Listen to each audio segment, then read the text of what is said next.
大家好，歡迎收睇財經細語，我係阿 Mike。今日咧係第一集，咁咧呢個節目咧會講下一啲嘅新聞數據。咁咧所可能啲新聞數據咧未必係咁 ad hoc，咁但係希望咧透過呢啲新聞咧可以同大家咧講下點樣同生活同埋文化連接，希望大家中意。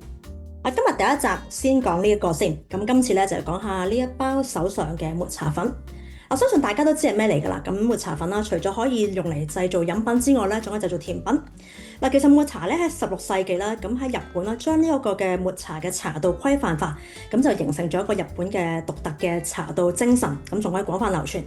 但係咧，其實喺近呢幾年啦，抹茶咧其實喺日本嗰個需求咧就不斷咁減少，但係咧喺出口去其他嘅國家啦，尤其是係歐美地區啦，出現供不應求嘅情況。其實喺近呢幾個月咧，日本咧就出現咗創紀錄以嚟嘅熱浪，咁咧高溫啦，令到農作物失收。本身剪茶咧係用嚟製造抹茶嘅原料茶。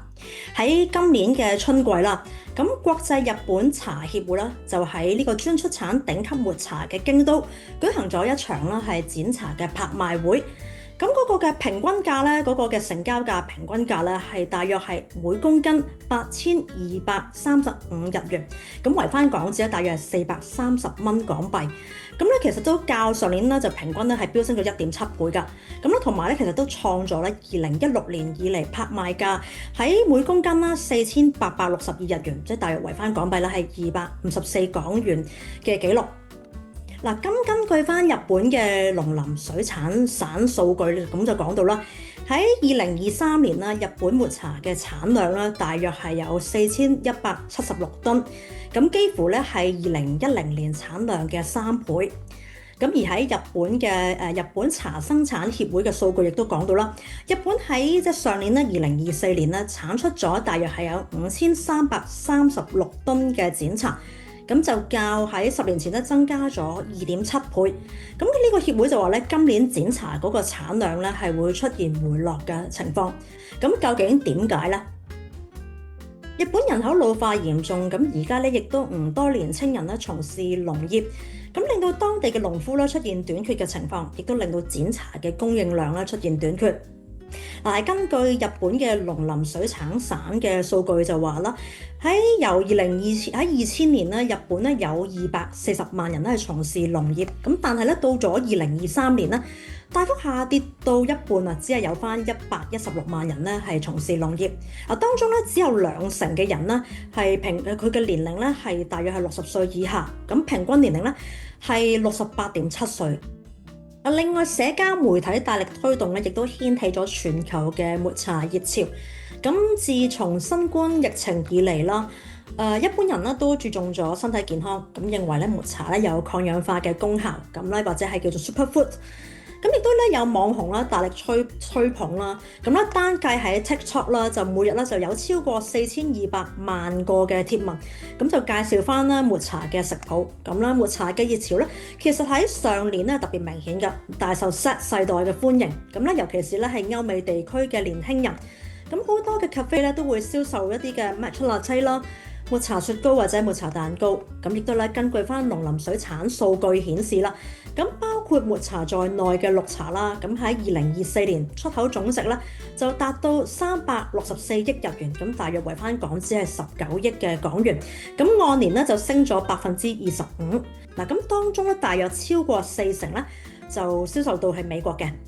近年日元咧匯價疲弱，咁推動咗當地嘅旅遊業。咁咧，亦都令到咧旅客啦對含有抹茶嘅商品啦或者食品啦嗰個嘅需求咧大幅咁增加，亦都拉高咗咧抹茶商品同埋食品嗰個價格。好似咧茶葉巨頭伊藤園為例啦，喺9月啦就已經將多個產品啦嗰個嘅售價咁就升咗咧50%至到1倍啦。市場都預計咧喺2028年啦，咁嗰個抹茶產業嘅產值咧可以達到去40億美元。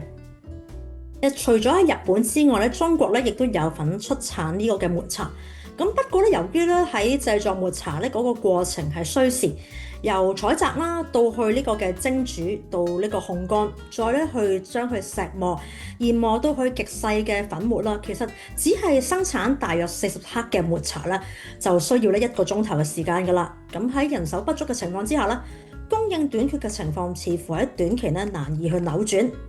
日本嘅業界咧同埋呢個茶道相關嘅專業人士啦，就提倡咗正確消費觀念。咁例如咧係鼓勵啦，使用者咧飲用者咧佢點樣謹慎使用抹茶。嗱，由於咧抹茶其實係一個比較最高級嗰個嘅茶啦，咁最好咧就以一個純粹嘅方式去品嚐，而咧唔係用嚟咧去用作一啲嘅食譜嘅或者原料，亦都咧希望咧市場咧係唔好去囤積抹茶。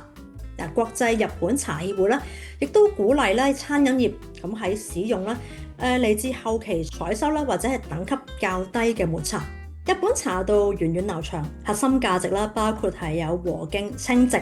咁當中講到嘅和嘅意思咧，就係指人同人之間和諧平等；而敬嘅意思咧，就係指對事物咧抱有謙敬之心。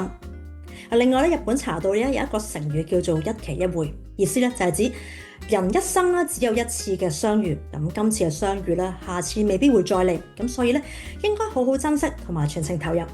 嗱，唔知道抹茶嘅熱潮啦，遲啲會唔會一日會過去？不過咧係呢個一期一會嗰個嘅成語啦，同埋頭先講到對人事物嗰種和諧同埋抱有謙敬之心，無論咧放喺抹茶嗰個嘅供應需求，以至咧係人同人之間嘅關係，或者對生命嘅態度咧，都充滿人生哲理同埋價值㗎。嗱，咁而我由細到大咧就好中意飲抹茶嘅，咁咧亦都好欣賞呢一個道理。希望大家咧珍惜現在所擁有嘅嘢。今集時間咧先嚟到呢度，咁今次係第一集啦，咁相信咧仍然有好多需要改善嘅空間同地方，咁希望咧大家可以俾啲意見我，亦都歡迎咧大家喺呢個節目啦可以撳 like、comment 同 share， 亦都希望咧大家可以 subscribe 呢一個嘅尼米細語呢個頻道，咁啦多多支持啦，咁我哋呢個新頻道，同埋咧 follow 我哋尼米細語嘅 Instagram。好啦，我哋今集差唔多，我哋下次再見。